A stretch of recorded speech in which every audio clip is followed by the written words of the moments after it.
बिस्मिल्लाहिर्रहमानिर्रहीम, अस्सलामुअलैकुम। भारत में आज एक एबटाबाद ऑपरेशन जैसा पूरे का पूरा खेल हो गया और अमरीकी पूरा एबटाबाद जैसा ऑपरेशन टाइप खेल करके चले गए, लेकिन भारत को इसकी कानों कान खबर भी ना हुई और सूरत हाल ये पैदा हुई कि अमरीका की नेवी ने भारत के पानियों में घुसकर एक्सक्लूसिव इकोनॉमिक जोन की धज्जियां उड़ा दी। अपने एयरक्राफ्ट कैरियर से लेकर अपने जहाज, समंदर, पूरी की पूरी एक्सरसाइज इंडिया के पानियों में घुसकर की और वहां पर आकर जासूसी करते रहे। भारत को पता ना चला, उनको पता तब चला।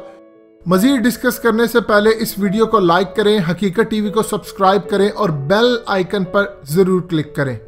जब आपकी स्क्रीन पर ये यूएस नेवी की जानिब से जो प्रेस रिलीज जारी की गई कि हम भारत की सरहद में पानियों की घुसे हैं, घुसकर हमने वहां पर जाकर जंगी मशकें की हैं, क्योंकि भारत को चाइना से खतरा था, इसीलिए हमने वहां पर जाकर जंगी मशकें की और भारत के अंदर घुसकर अमेरिका सब कुछ करके उनकी जितनी सॉवरेनिटी थी रौंदता हुआ उसको चला गया और इंडिया को पता ही नहीं। और वहां पर जाकर जब वो वापस पहुंचे अमेरिका और यहां उन्होंने वहां पर जाकर पूरी तरह एक स्टेटमेंट जारी की, तब भारत को पता चला कि अमेरिका क्या कर गया।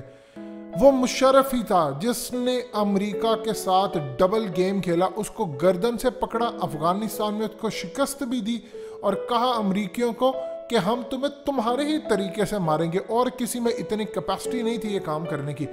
इसीलिए हमेशा कहा यह करता है, पाकिस्तान की रियासत की ये पॉलिसी रही है कि अमेरिका के दुश्मन बन जाओ, इसके दोस्त कभी ना बना। यानी जब पाकिस्तान के अंदर एबटाबाद ड्रामा हुआ, हमारे बहुत सारे किरदार उसमें शामिल थे, उसके बगैर ये हो नहीं सकता था। इंडिया के अंदर तो क्या सूरत हाल है, अमेरिका ने वहां पर पहुंचकर बताया है कि इंडिया आवाज नहीं आनी चाहिए तुम्हारी तरफ से कोई बातचीत आई तो हम तुम्हें बताएंगे कि तुम किसके नौकर हो, तुम हमारे अंडर हो। तुमने बैका एग्रीमेंट साइन करवा के हमें बेचा, तुम्हारी जरूरत नहीं है हम तुम्हारी जमीन में घुसे, तुम्हारी एयर स्पेस यूज करें, तुम्हारी नेवी की स्पेस यूज करें, समुद्रों में आए, तुम्हारी जरूरत नहीं होनी चाहिए कि तुम हमारे आगे आवाज उठाओ, क्योंकि तुम हमारे टुकड़ों पर चलने वाले, हमसे टेक्नोलॉजी मांग रहे हो ईएमपी की चाइना का मुकाबला करने के लिए। हम तुमसे हाथ हटा ले तो तुम बुरी तरह बर्बाद हो जाओगे। अब उसके बावजूद पूरे भारत के अंदर इस वक्त कोहराम मचा हुआ कि ये हुआ क्या है हमें समझ नहीं आ रही। उस पर भारत में तूफान जब मचा, चाइना ने भारत को बैकडोर चैनल से पूरी तरह बेइज्जत किया कि तुम्हारी सरहद के ऊपर अमेरिका आ गया है और आकर हमारे ऊपर चैलेंज करने के लिए आए, हम तुम्हारा वो हशर करेंगे, पत्थरों के दौर में पहुंच जाओगे।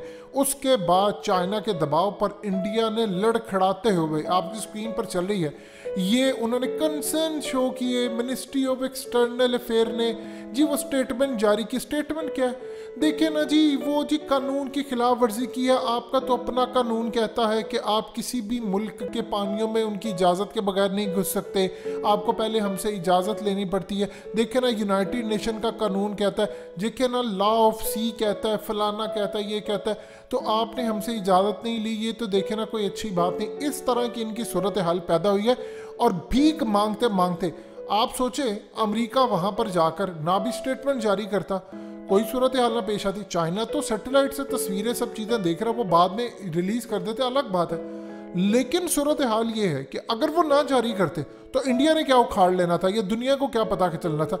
उन्होंने पूरी दुनिया को चाइना समेत पैगाम दिया है कि हम आप पर हमला कर सकते हैं, पाकिस्तान पर भी हमला कर सकते हैं, भारत के पानियों से चाइना पर भी हमला कर सकते हैं। और चाइना को उन्होंने जो पैगाम दिया है वो बड़ा तगड़ा है। लेकिन इंडिया की मौत है। इंडिया परेशान इसलिए है कि चाइना उसको धमकियां दे रहा है कि तुम्हारे मुल्क में आकर हमें चैलेंज करते हैं, इसका बदला हम तुमसे लेंगे। चाइना ने कुछ अरसे पहले क्या कहा था इंडिया को, चाइना ने इंडिया को कहा था कि तुम प्यादे ना बनना अमेरिका के, वरना हम तुम्हारा हशर बहुत बुरा करेंगे, क्योंकि अमेरिका ने सिर्फ तुम्हें इस्तेमाल करना, चले जाना है, पाला तुम्हारा हमसे ही पड़ना है, फिर हम तुम्हें जो जवाब देंगे।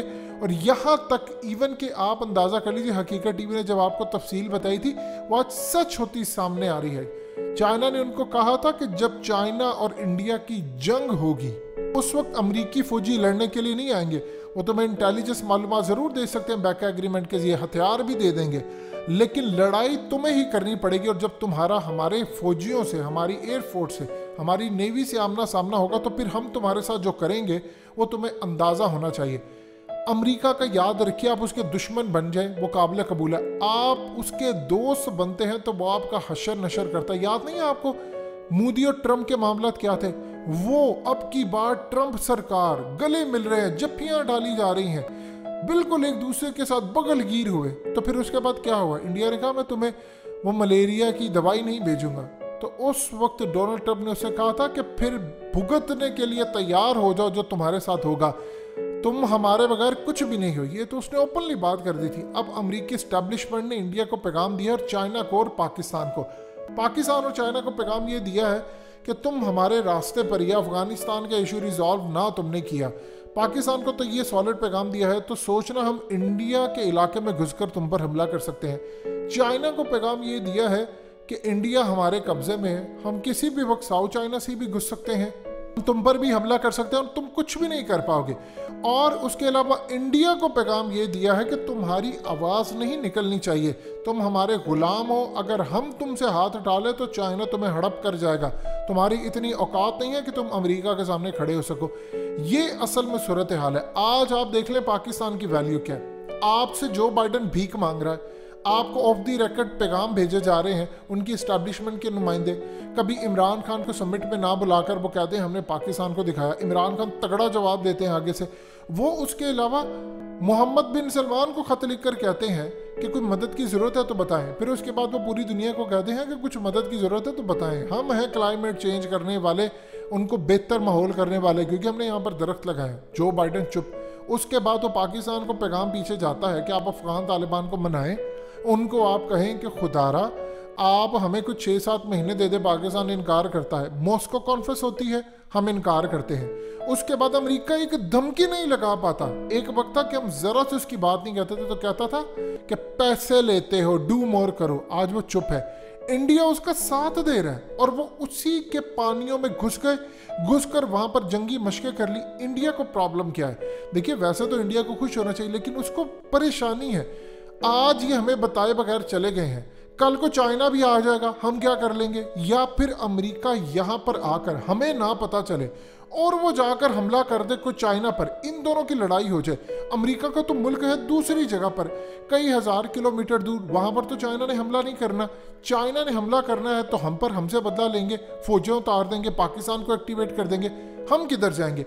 वैसे भी चाइना ने जो खास तौर पर DF-17 मिसाइल अपने दिखाए दुनिया को, उससे अमेरिका के एयरक्राफ्ट कैरियर उन्होंने तबाह करने हैं।